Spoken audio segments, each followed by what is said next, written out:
नमस्कार, मी ऋषी देसाई. सुवर्ण कोकणच्या विशेष भागात आपलं स्वागत. या सकाळच्या प्रभात समय 6:30 वाजता आपण भेटत असतो, बोलत असतो आणि कोकणातल्या अशा एका वेगळ्या उद्योग समूहाबद्दल किंवा माणसांबद्दल बोलत असतो. आज मात्र आपण यापेक्षाही पुढे जाऊन कोकणातल्या अशा काही गुणांबद्दल बोलणार आहोत आणि या गुणांचा समुच्चय, त्याचा विकास आणि त्याचा ध्यास घेतलेल्या एका सेवाव्रती शिक्षकाबद्दल आपण बोलणार आहोत.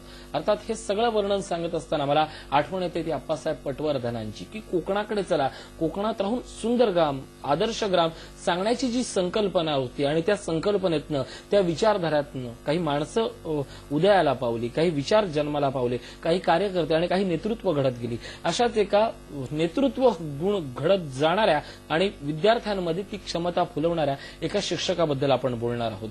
कणकवली कॉलेजचे प्राध्यापक राजेंद्र मुंबरकर सर आपल्यासोबत आहेत. कणकवली कॉलेजची एक स्वतःची ओळख आहे आणि त्याचबरोबर गोपुरी आश्रमाची एक स्वतःची ओळख आहे. अर्थात या दोघांमधला लसावी म्हणजे प्राध्यापक राजेंद्र मुंबरकर. सरांबद्दल जाणून घेऊया, बोलून घेऊया. सर, स्वागत आपलं. गोपुरी आश्रम आणि कणकवली कॉलेज या दोघांची एक स्वतःची एक अशी ओळख आहे. अर्थात हे सगळं बोलत असताना माझ्याही स्वतःच्या काही आठवणी आहेत. एनएसएसच्या माध्यमातून या सगळ्यात मी पाहिलंय सगळं ते जीवन आणि कोकणचं असल्यामुळे या दोन्ही वास्तूशी माझा फार जवळचा संबंध आहे. गोपुरी आश्रम ही काय संकल्पना आहे? मुळात आप्पासाहेब पटवर्धन हे नाव सगळ्यांना परिचित आहे. कोकण गांधी म्हणून ते सर्वांसमोर परिचित आहे.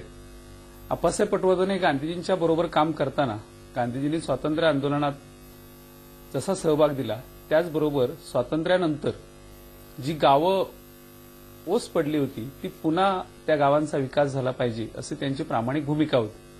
आणि म्हणून मग स्वातंत्र्यानंतर गांधीजी आपल्या सहकार्यांना म्हणाले की तुम्ही आता गावाकडे गेलं पाहिजे आणि गावातली पूर्वीची जी व्यवस्था इंग्रजांनी पूर्णपणे मोडीत काढली होती, स्वयंपूर्ण व्यवस्था होती, ती पुन्हा तुम्ही रिमूव्ह करण्याचा प्रयत्न करा.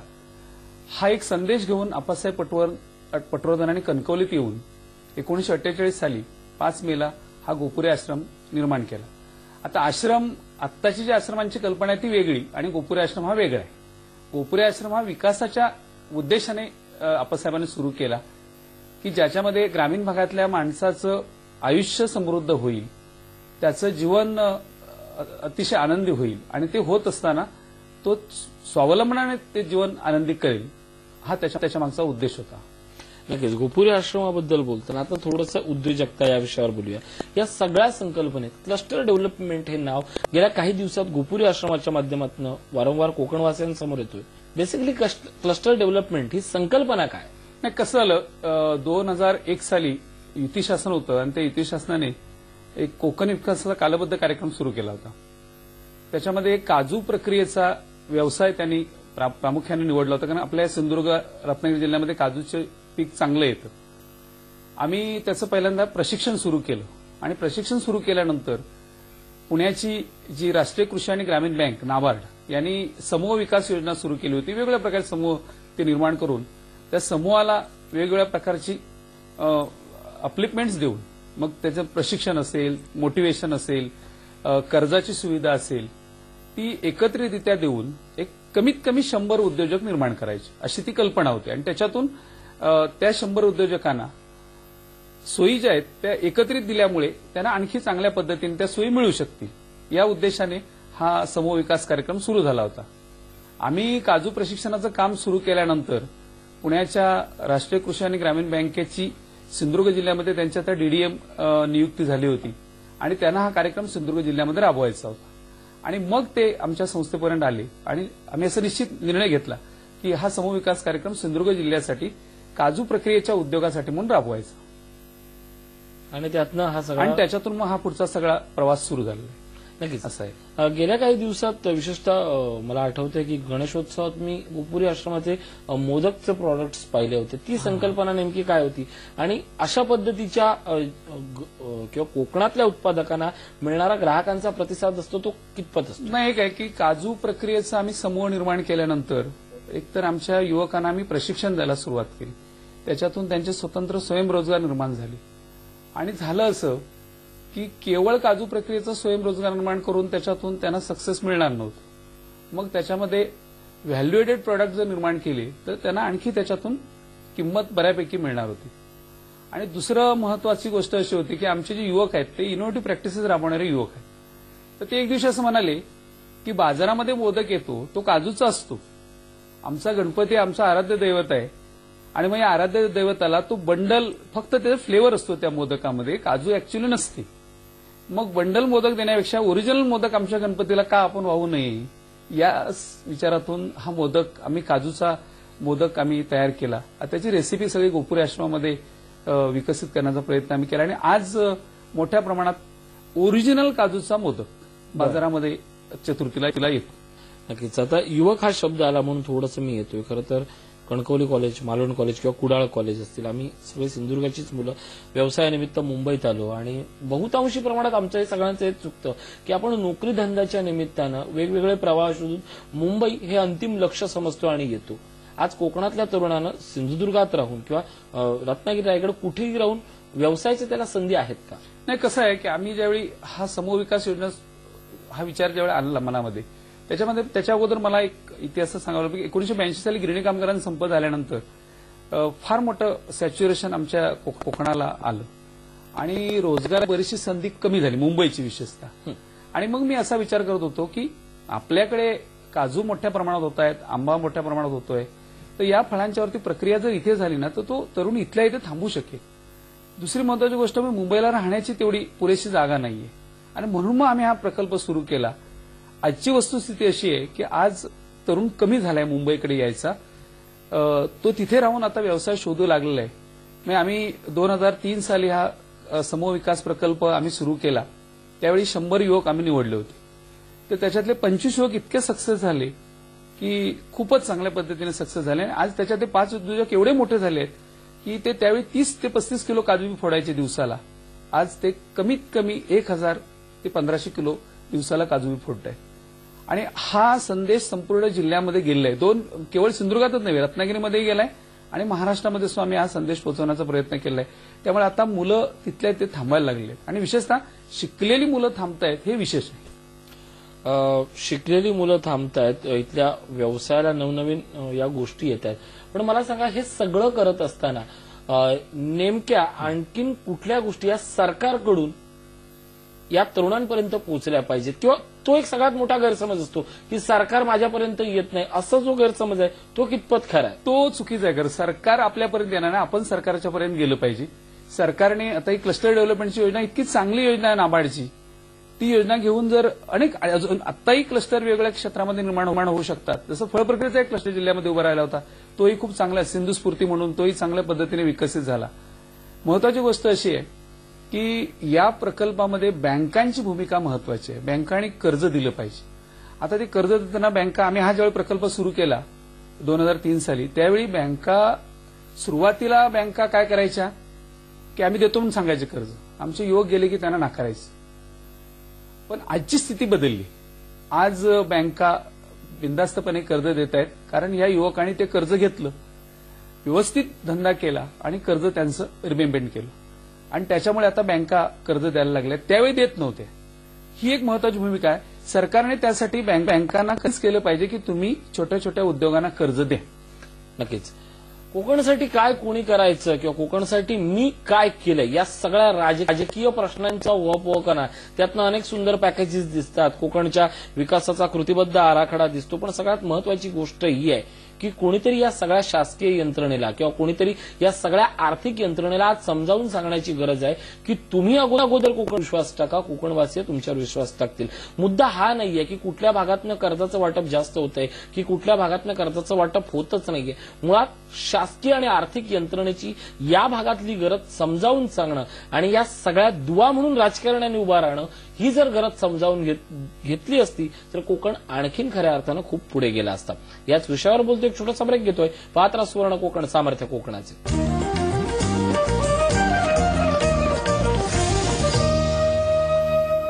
ब्रेक नंतर स्वागत. आपण बोलतोय प्राध्यापक राजेंद्र मुंबरकर यांच्यासोबत. सर, स्वागत आपलं ब्रेक नंतर. मला सांगा की आणखीन जर ग्रामीण विकासाच्या बाबतीत, जसं मेक इन इंडिया एक मोठं आपलं स्वप्न आहे देशाच्या केंद्र सरकारचं, राज्य सरकारही त्यामध्ये धोरणात्मक विचार करते, या दोन्ही गोष्टींचा विचार करताना ग्रामीण स्तरावर उद्योजकता, समूह विकास या सगळ्याची सांगड बांधून आपण कशा पद्धतीने या सगळ्या तरुणाईला उद्योजकतेकडे वळवू शकतो? एक आहे, सिंधुदुर्ग जिल्ह्याचा ज्यावेळी मी विचार करतो त्यावेळी सिंधुदुर्ग जिल्ह्यामध्ये फळ प्रक्रिया उद्योगाला खूप वाव आहे. काय होत आहे की त्याविषयी योग्य अभ्यास होत नाही आणि तो अभ्यास खरं तर शासन लेवललाच झाला पाहिजे. दुसरी महत्वाची गोष्ट, पर्यटनातून सुद्धा खूप मोठ्या प्रमाणात रोजगार निर्माण होऊ शकतो. पर्यटन जर आपल्या जिल्ह्यामध्ये उत्तम प्रकारे यशस्वी झालं तर या सगळ्या व्यवसायातून तयार झालेलं मार्केटिंग जे आहे, जो माल आहे त्याचं मार्केटिंग आपोआप होऊ शकतं. सर मला थोडंसं थांबवतो. तुम्ही कणकवली कॉलेजच्या निमित्ताने आहात, गोपुरीच्या निमित्ताने आहात, एक अभ्यासक म्हणून आहात. पर्यटनाची नेमकी व्याख्या काय आहे? मी तुम्हाला का थांबवतोय त्याचंही कारण सांगतोय मी. कारण पर्यटन म्हणजे केवळ पर्यटक तिथं येणं, पर्यटकांनी 2 खाज्याच्या पिशव्या घेणं, 2 कोकमच्या बॉटल्स घेणं, 4 काजूची पिशव्या घेणं, एवढीच फक्त पर्यटनाची आपली व्याप्ती आहे का? असू नये अशी. कारण आजपर्यंत जे आलेलं आहे, कारण परदेशी पर्यटकांचं जे म्हणणं आहे, कोकणात आजपर्यंत जो वर्षाला येणारा जो पर्यटक आहे ना, ते कोकणच्या सौंदर्याचा विचार करता फक्त 4% पर्यटक येतो. हे पर्यटकांचं प्रमाण नाहीये. 31 डिसेंबरला गोव्याची दारं बंद होत, 31 डिसेंबरला सिंधुदुर्गात, रत्नागिरीत राहायला जागा मिळत नाही. मग पर्यटनाच्या दृष्टीने गेल्या 15 वर्षात आपण काय केलं? नाही, काय झालं, ज्या पद्धतीने नियोजन व्हायला पाहिजे, मला तर असं वाटतं की आपली गावं, प्रत्येक गाव म्हणजे पर्यटनाचं मॉडेल आहे. परंतु गाववाईज ऍक्शन प्लॅन तयार झालं पाहिजे, कागदावर आलं पाहिजे. दुर्दैवाने ते येत नाहीये आणि त्याच्यामुळे पर्यटन उद्योग सिंधुदुर्ग जिल्ह्यामध्ये पुढे जात नाहीये. केवळ फक्त शो केला जातो. जर प्रत्येक गावाचं, प्रत्येक तालुक्याचं आणि प्रत्येक जिल्ह्याचं प्लॅन तयार केलं, 10 वर्षाचं प्लॅन तयार करा आणि त्या पद्धतीने तुम्ही एक गाव, 5 गावं घ्या, 10 गावं घ्या, ती विकसित करा. आपल्याकडे आता धरणं खूप झालेली आहेत, त्याच्यामध्ये बोटिंग सुंदर करता येईल, त्याचा कुठेतरी सर्व्हे झाला पाहिजे. ऍक्च्युअली योग्य पद्धतीने स्टडी होत नाहीये आणि त्याचं मग आर्थिक प्लॅन त्या पद्धतीने तयार झालं पाहिजे. हा प्रकल्प केवळ राजकारणामध्ये अडकून राहिला ना तर कुठलाही यश त्याच्यातून इथल्या तरुणांचं उद्योजकतेच्या बाबतीत किंवा स्वयंपूर्णतेकडे जाण्याच्या बाबतीत अजूनही फार मोठ्या स्तरावर ब्रेन वॉशिंग झालं पाहिजे. ब्रेन वॉशिंग होणं महत्वाचं आहे. आपल्याकडे कसं आहे, तंत्रज्ञान शिकवायची गरज नाहीये, ब्रेन वॉशिंग होणं महत्वाचं आहे. आम्ही ते काजू क्लस्टरचं तुम्हाला सांगेन मी की 100 युवक होते. आम्ही सुरुवातीची 3-4 वर्ष प्रत्येक महिन्याला एक मिटिंग घ्यायचो. माझ्याबरोबर तालुका कृषी अधिकारी विजय कोळेकर म्हणून होते, उपविभागीय कृषी अधिकारी विकास पाटील म्हणून होते, नाबार्डचे जिल्हा मॅनेजर संतोष खानोलकर, चंद्रशेखर देसाई, ही 2 माणसं आम्हाला अशी मिळाली आणि ही अॅग्रिकल्चरमध्ये 2 माणसं. आम्ही 1-1 तास बोलायचो त्यांच्यासमोर, 3-4 तास सातत्याने आम्ही प्रत्येक महिन्याला त्यांचं हॅमरिंग करायचो. त्याच्यातून हॅमरिंग झाल्यामुळे त्यांची मानसिकता तयार झाली. सातत्याने हॅमरिंग करणं गरजेचं. जे तुम्ही आता सुवर्ण कोकणच्या माध्यमातून जी चळवळ उभी केली आहे ना, या पद्धतीने ते झालं पाहिजे. ते होत नाही आपल्याकडे आणि त्याच्यामुळे उद्योजकता पुढे जात नाही. नक्कीच मित्र हो, उद्योजकतेच्यातलं सगळ्यात पहिलं महत्वाचं जे पाऊल असतं ते म्हणजे तुमचा स्वतःशी संवाद. त्यानंतर तुम्ही इतरांशी संवाद साधू शकता. आपल्याला आयुष्यात काय करायचं आहे ह्या गोष्टी ज्यावेळी आपल्या समोर सुस्पष्ट दिसतात त्यावेळी आपली पावलं आणि पावलांवर प्रत्येक पावलागणिक आपला होणारा आत्मविश्वास हा अधिक दृढ होत जातो. तुम्हाला तुमच्याशी संवाद करण्यासाठी दिलेलं एक फार मोठं व्यासपीठ आहे. आपण याच विषयावर बोलतोय, एक छोटासा ब्रेक घेतोय. पाहत राहा सुवर्ण कोकण, सामर्थ्य कोकणाचे.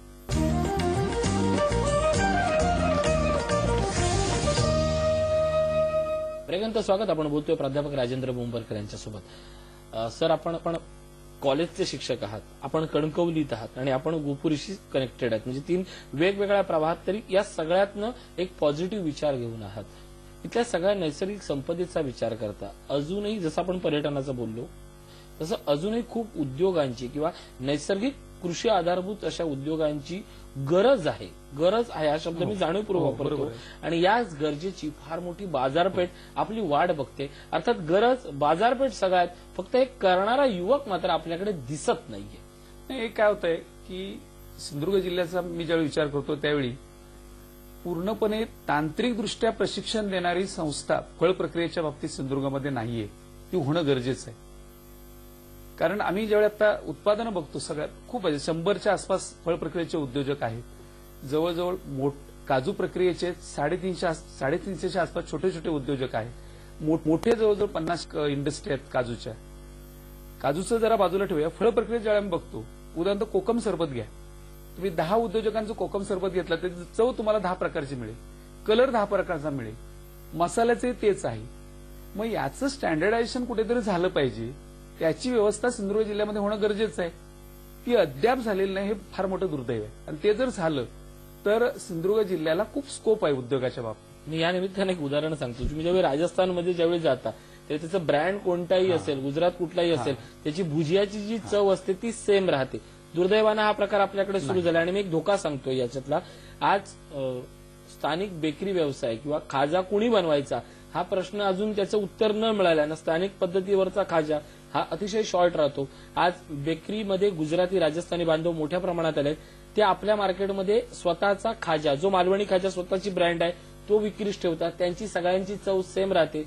दुर्दैवानं परिस्थिती अशी निर्माण झाली आहे की खाजा त्यांचा खरा की आपला खरा हा प्रश्न येईल. कारण त्यांची चव ही पनवेलपासून ते बांद्यापर्यंत सेम राहिलेली आहे. या गोष्टीचं स्टँडर्डायझेशन आपण आपलं केलं नसल्यामुळे, काळाच्या बरोबर न चालल्याने याचा फार मोठा फटका भविष्यात हा आपल्या बेकरी व्यवसायाला किंवा आपल्या या सगळ्या खाद्य संस्कृतीला बसणार आहे. सर, हाच ज्यावेळी आपण एक छोटा विचार मोठ्या प्रमाणात ज्यावेळी करतो तेव्हा त्याचे आपल्याला दुष्परिणाम दिसतात, परिणाम दिसतात. आज कोकणातल्या उद्योजकांनी उद्योजक म्हणून समोर येणं ही आजची गरज आहे. बिल्डर खूप झाले आहेत, कॉन्ट्रॅक्टर खूप झाले आहेत, टेंडरवाले खूप झाले आहेत, पण उद्योजक कमी दिसत आहेत. काय आवाहन कराल या सगळ्या मुलांना, तरुणाईला? नाही, मी तरुणाईला असं आवाहन करेन की त्यांनी पहिल्यांदा हे सगळं शिकून घ्यावं. कारण मुळात आपली उद्योजकीय मानसिकता नाही, नोकरी ओरिएंटेड मेंटॅलिटी जी आपली आहे ती सोडण्याची पहिल्यांदा मानसिकता आपल्या तरुणांनी तयार केली पाहिजे. दुसरी महत्वाची गोष्ट अशी आहे की कुठेतरी शिक्षण व्यवस्थेमध्ये अथवा तिथल्या सामाजिक संस्थांनी युवकांच्यासाठी अशा स्वरूपाच्या सातत्याने कार्यशाळा, प्रबोधनाची शिबिरं घेणं गरजेचं आहे. आपली तिथली साधन संपत्ती युवकांच्या समोर ठेवली पाहिजे आणि युवकांना आकर्षित केलं पाहिजे की तुम्ही उद्योजक व्हा. असं जर झालं तर थोडंसं विद्यार्थ्यांची मानसिकता तयार होऊ शकते. नक्कीच. या सगळ्यात फार मोठा सहभाग आहे तो गुपुरी आश्रम घेते आणि अर्थात सुवर्ण कोकणही घेते. या दोघांमध्येही सामील व्हा किंवा बघा, असं काय आवाहन कराल? म्हणजे गुपुरी आश्रमाचं आणि सुवर्ण कोकणचं काय सांगाल महाराष्ट्रात? सुवर्ण कोकणने आता जी चळवळ सुरू केली आहे याच्यामध्ये आमच्या तरुणांनी सहभागी व्हायला पाहिजे. विशेषतः कार्यशाळा, मी आता 2 कार्यशाळा तुमच्या अटेंड केल्यानंतर लक्षात आलं की ब्रेन वॉशिंग हे महत्वाचं आहे. आणि ते झालं की आमचे युवक फार काही करू शकतात. आणि त्याच्याबरोबर सरकारने काय केलं पाहिजे, बँकांना थोडंसं कन्व्हिन्स केलं पाहिजे की गेल्यानंतर बँकेमध्ये त्या जो कोण मॅनेजर असेल त्यांनी निदान व्यवस्थित बोलायला पाहिजे त्या नव उद्योजकाशी. त्याला दारावरून जर तुम्ही घालून दिलात तर मग तो पूर्णपणे नामोहरम होतो. म्हणजे आम्ही ज्यावेळी क्लस्टर डेव्हलपमेंटची योजना सुरू केली त्यावेळी आम्ही बँकांच्या मॅनेजरच्या मिटिंग घ्यायचो, नाबार्डच्या जिल्हा प्रबंधकांच्या बरोबर. ते त्यावेळी सांगायचे. मग आमचा युवक त्या बँकेमध्ये गेला की म्हणायचे आता हे कागदपत्र नाही, ते कागदपत्र नाही. अक्षरशः रडत आले युवक माझ्याकडे. पण मी त्यांना म्हटलं तुम्ही पेशन्स सोडू नका, पेशन्स तसेच ठेवा. आणि त्यांनी ते पेशन्स ठेवले आणि आता बरं. पण त्याला 10 वर्ष, किमान 6 वर्ष तरी थांबायची तयारी पाहिजे. नक्कीच. मित्र हो, आज एकीकडे मेक इन इंडिया असेल किंवा मेड इन इंडिया असेल, या दोन्ही गोष्टीचा केंद्र सरकार फार मोठा बाऊ करतंय. आणि हा सगळा बाऊ केवळ आपल्यासाठी केला जातोय. आपण त्यातनं ज्या पद्धतीनं पुढे जाऊ त्या अर्थीनं खऱ्या अर्थानं त्याची उपयुक्तता ही जगाच्या बाजारपेठेत ठरणार आहे. पण या सगळ्यात आर्थिक संस्था कुठे आहेत? आर्थिक संस्थांवर आपण उद्योजक म्हणून दडपण आणण्यात आपण कमी पडतोय. आपली आत्मविश्वास, आपली आत्मसिद्धता त्यांच्यापर्यंत मांडू, त्यावेळी तुम्हाला अनुदानं, कर्जही तेवढ्याच ताट मानेनं आणि ताट पद्धतीनं दिली जातील. हे सगळं मांडण्याचा विचार आपण सुरुवात करूया. स्क्रीनवर नंबर जात आहेत सुवर्ण कोकणचे, या सगळ्याशी आपण संपर्क साधा. सर, आज तुम्ही इथे आलात, खूप सुंदर मार्गदर्शन केलं आणि तरुणांनी कुठल्या पद्धतीनं पुढे जावं याबद्दल सांगितलं. खूप खूप आभार.